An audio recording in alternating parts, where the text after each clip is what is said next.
his conclusion, of course, is extremely difficult for many people, because what he concluded was that in the way the Bible was written, the God that we know as God was actually the devil. And the devil was actually God.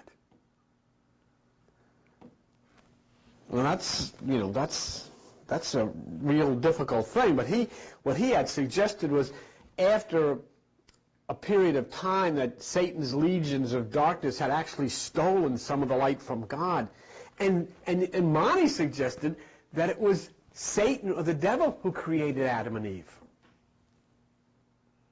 And he wanted them to be fruitful and multiply, to spread his darkness all over the earth. Of course, you have to be very adult when you get into talking about these types of things, because in the first place you have to understand that there is no Satan and there is no devil and there is no God in the text that we picture them as, people. So he's talking about this thing that you feel. I mean, you feel inside of yourself that which is good, but, then you struggle with these things that come against you and the things that have happened in your life. And, you go and you pray.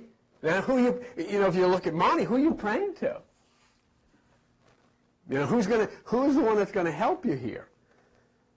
But, so he suggested that it was actually the powers of darkness who created Adam and Eve and tried to get them to multiply so that this darkness would be spread all over the earth. And of course, it looks like he succeeded. There's some more indications of Aquarius, which we've just experienced over this last week, when again, for the second time, Israel and Palestine, Arafat and the Netanyahu signed this peace accord. Well, the last time that they had done this, of course, the powers of darkness, if you would, couldn't deal with it, and they assassinated the president of Israel. So I don't know what's going to happen this time, but it shows you that the power of Aquarius is still very, very, very powerful, and in fact accelerating, because now we have this other peace accord which has been signed. So Monty felt that after Satan or the devil had created Adam and Eve, there was only one possibility, one chance that the good God had to get to Adam and Eve, because otherwise the entire world would be populated with living human entities who knew only one thing, and that was this darkness, who followed only one thing, and that was the dictates of this energy, and who were basically robotized type of powers of darkness themselves. If there was some way that the good God could get to Adam and Eve before all of this was set in motion. And so Monty suggested that as Eve sat alone by herself, the serpent, who was God, the good God, came and said, Eve, you have to eat of the tree of knowledge.